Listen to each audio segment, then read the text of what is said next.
আইনের বিরুদ্ধে লড়াইতে চলছে। যদি এটা হিন্দু মুসলমানের লড়াই হতো, পার্লামেন্টে যে সমস্ত এমপিরা এই আইনের বিরোধিতা করেছে তার মধ্যে 95% কিন্তু অমুসলিম এমপি। শুধু তাই নয়, আমার সুপ্রিম কোর্টে মামলা করা আছে আইনের বিরুদ্ধে, আমার 7 জন উকিল লড়াই করছেন আইনি লড়াই, 4 জন কিন্তু নন মুসলিম।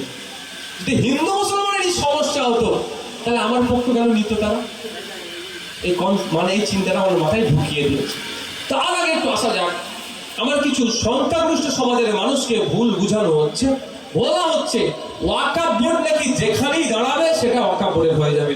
তোমার বাড়ি তুলসী তলাটা আছে, ওই তুলসী তলাতে এসে ওয়াকফ বোর্ড যদি বলে এটা ওয়াকফের, তো ওয়াকফ বোর্ডের হয়ে যাবে। স্বাভাবিকভাবে আমার হিন্দু ভাই ভয় কাটছে।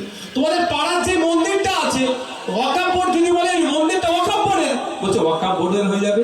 তোমার যে বাড়িটা আছে ওয়াকফ বোর্ড যদি বলে ওয়াকফ বোর্ডের, সেটাও তোমার হয়ে যাবে। এই বলে ভরকে দিচ্ছে। আচ্ছা, ভারতবর্ষে এই ধরনের কোনো আইন আছে কোন যেটা বলবে হয়ে যাবে? শুধু তাই নয়, দেশের প্রধানমন্ত্রী যদি বলে আপনার জায়গার মধ্যে রেল নিয়ে যাব, প্রধানমন্ত্রীর ক্ষমতা নাই সে রেল নিয়ে যাবে যতক্ষণ না আপনি কনসার্ন দেন। সেটাও রাজ্য সরকারকে বলতে হবে, রাজ্য সরকার নোটিফিকেশন করবে, তারপরে জমিটা নিয়ে কেন্দ্র রেলের ডিপার্টমেন্টকে দেবে। এত সিস্টেম, কিন্তু এটা সম্পূর্ণ মিথ্যাচার করা হচ্ছে।